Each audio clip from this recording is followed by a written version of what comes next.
So I set out to find the most obscure motorcycle laws that are on the books right now that most people are breaking and they probably don't even know it. I mean, there's some really wacky ones out there that a lot of us do on a daily basis. Have you ever been pulled over or cited with any of these examples? Or maybe you have some that you have been cited over that are crazier than some of these. Let me know down below. Let's go ahead and jump right in. So the first one I'm going to talk about is actually one that is commonly talked about and encouraged in the motorcycle community, and that is earbuds, or basically anything that blocks your ears. Now, in one ear, it's okay, but in both ears, it's not okay. Actually, in several states, they have made it illegal where you cannot wear something in both of your ears. Now, you have your pretty obvious ones like Colorado, California, Illinois, New York, pretty much the whole entire Northeast, right?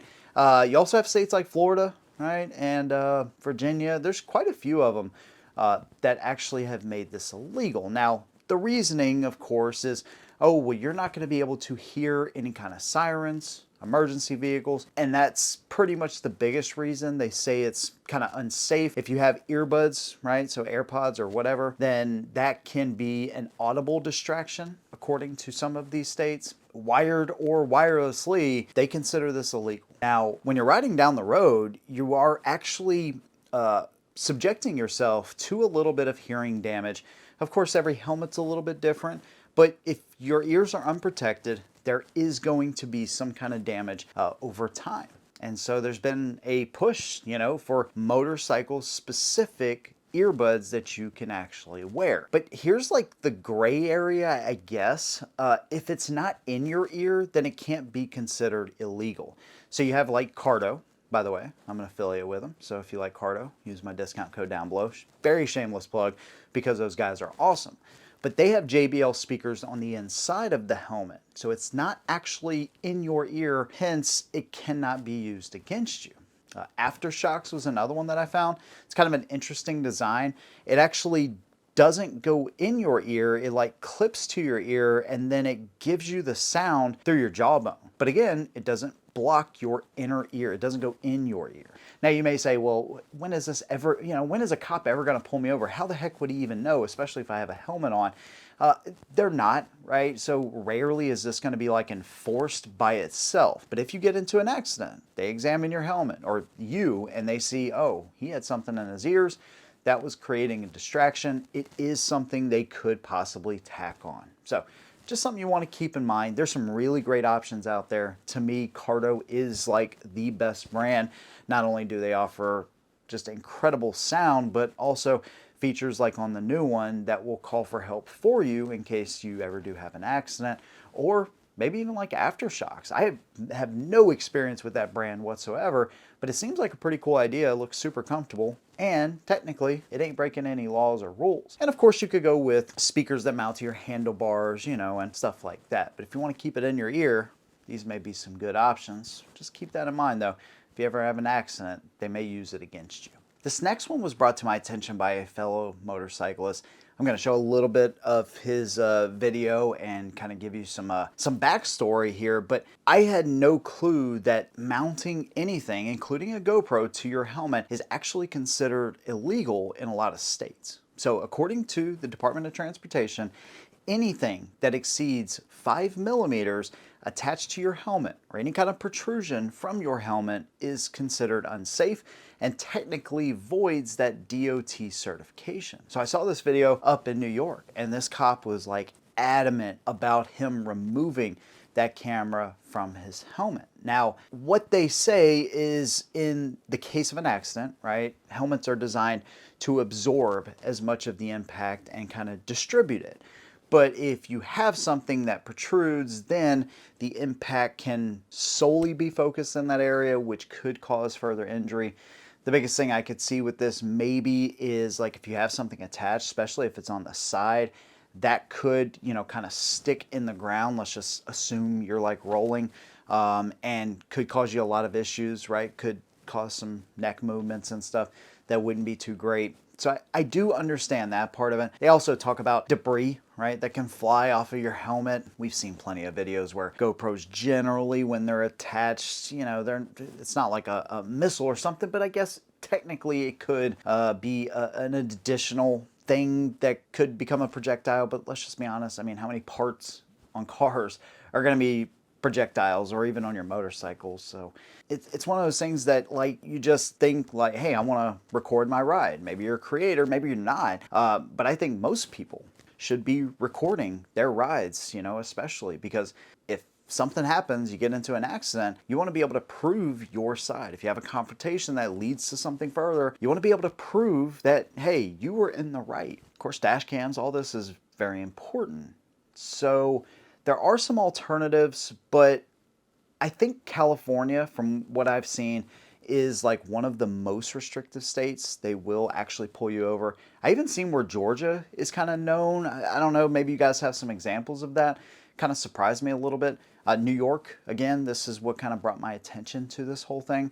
So I wouldn't necessarily let it stop me from recording. You guys know, I mean, I record every single time I ride. I at least have 2 cameras running. But if it's a concern to you, what I would say is mounting to your motorcycle, right? That's going to be the best alternative. I would never go with a chest rig. And I say that because, yeah, it's going to give you like a first person perspective, kind of like your helmet.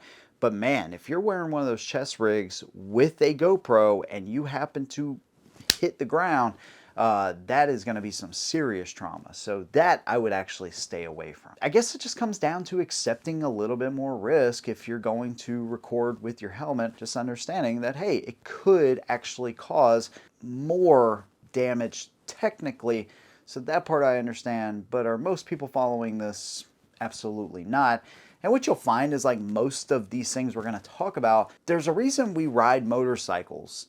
It's not because we're all like super law-abiding people, even though the majority of us actually are, but there's like a sort of rebellion to it, right? So when you tell people you have to wear a helmet, or you have to wear this, or you have to do that, most people are going to say, yeah, no, I think I'm going to do my own thing. So I know some of those comments are going to come up for sure.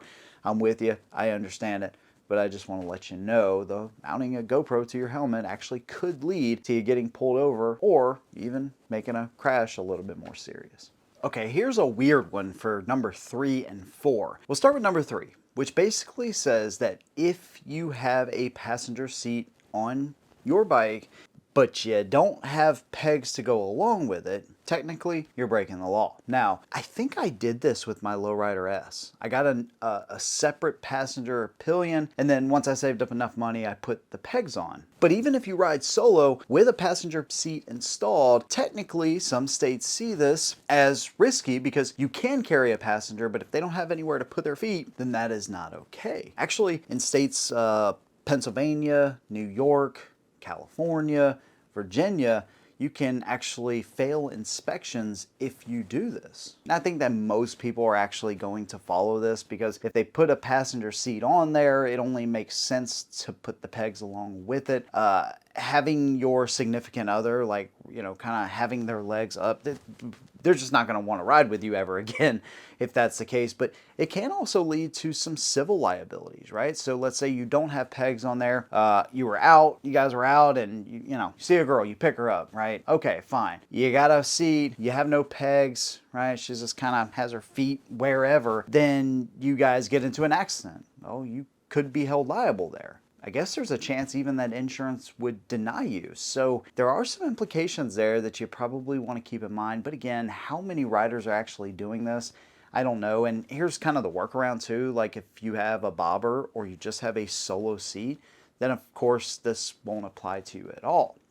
Now, here's an extension of that, but I'm going to put it at number 4 because this is kind of wild, actually. In Hawaii, unless your motorcycle was designed for 2 people, you cannot put a second person on it. So, perfect example, Iron 883, right? Comes with no passenger seat, and it also comes with no pegs, of course. Well, you add a passenger seat, pegs, even a backrest, guess what? You're still technically illegal. Because technically that bike wasn't made from the manufacturer to have 2 people on it. So I can think of some bikes, the Iron 1200, the Lowrider S, I think the Fat Bob, maybe even the Street Bob, I think comes with a passenger pillion. But these are just some of the motorcycles that, the Nightster is another one. the Indian Scout Bobber. You can option all of these things out, but again, technically it's illegal in Hawaii to ride that motorcycle 2-up. Now, how often is this enforced? I would assume the rules are going to be a little bit more strict if you're actually renting a motorcycle, right? But if, again, you have a crash, I don't know, impounding, tickets, insurance, liability, these are things that could potentially come up. I'm really not shocked. Again, Hawaii is one of the strictest states in the United States, so it really doesn't surprise me all that much, but they kind of go to the extreme with it when it comes to motorcycles and having a passenger with you.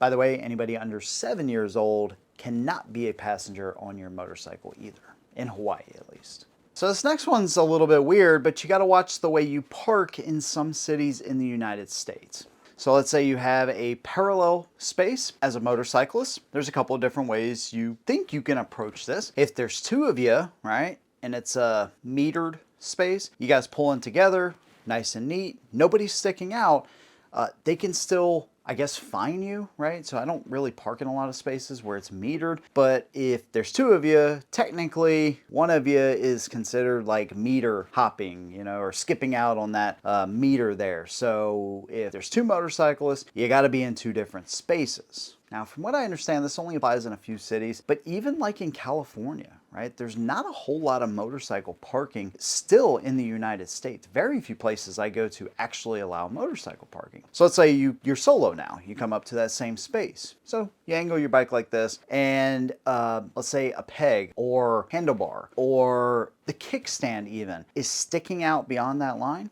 Yeah, you can actually get ticketed for that as well. Technically, when you have a parallel space, you're supposed to be parking parallel. Even if you're not sticking out, right, they can still fine you in some of these areas. It's pretty ridiculous, but again, it's something you have to follow. I know when I went out to Sturgis, we were in Deadwood, and there was a yellow paint on this parking lot. Now, you would think that, you know, during Sturgis, you're going to be able to park pretty much anywhere you want. Well, we ended up parking there, and we were about to walk away, and one of the guys said, man, I just got a freaking $250 fine or something because he parked up against that space that had the yellow paint. I've seen where New York City is really bad about this. They treat you like some of the worst people on earth. If you are not in a parallel space and no more than 12 inches from the curb, they will cite you. They can even tow you.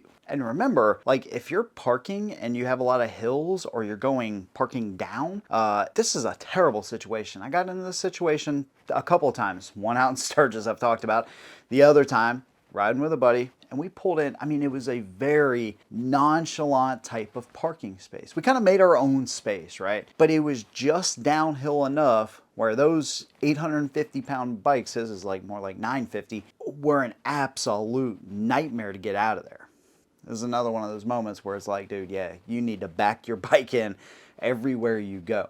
If you're parking in that space and you're sticking out at all, or you're not within 12 inches, some places say 12 to 18 inches, both wheels have to be no further than that. It's like, okay, you obviously don't understand motorcycles and how they work.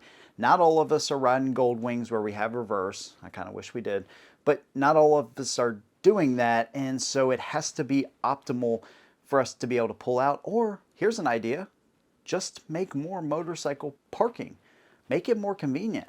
Why wouldn't you want to promote more motorcycles in heavily congested areas? It just seems like the most logical thing to do, but again, these are some of the same places where a lot of riders and gun owners have to deal with governors like freaking Gavin Newsom. Some of the most ridiculous policies on earth come out of California, and somehow they think they're leading the way. I say they have become kind of a stain on the West Coast and a lot of their policies. Terrible because it's such a beautiful place, but it just leads to more litigation, right? The more things they can create illegal and the more fines and revenue they can make up, well, then the less trains they can actually get running, if you get where I'm going there.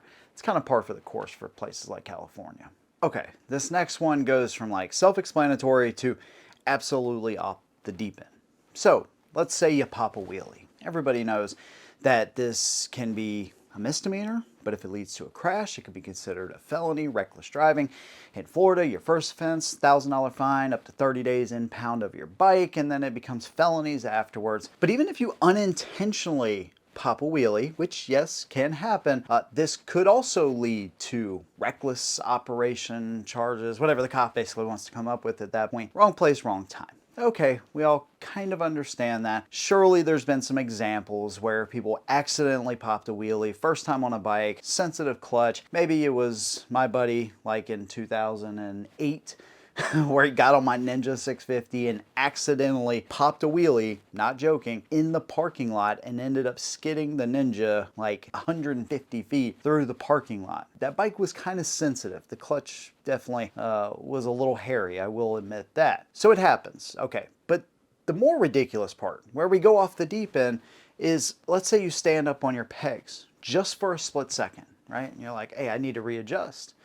Wrong place, wrong time. A cop could take that as improper operation of your bike. Technically, I know, I can already see some of the comments, but technically, you're supposed to be in the seat, both feet on the pegs. You hit a pothole, right? Let's say you lean up just temporarily, trying to reduce any kind of injury to your back or potential injury, just soften the blow a little bit. Wrong place, wrong time, you could be pulled over for that. Off-road or any kind of like dual sports, so your BMWs, your Pan Americas, bikes like that are literally made to be ridden like that.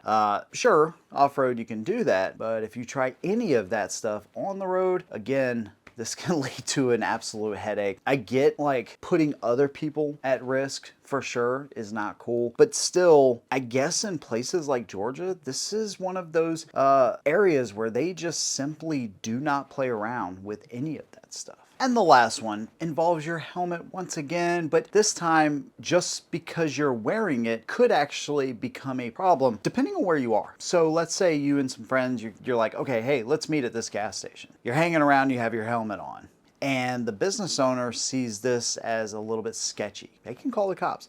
The cops can come and question you and move you along because you were loitering.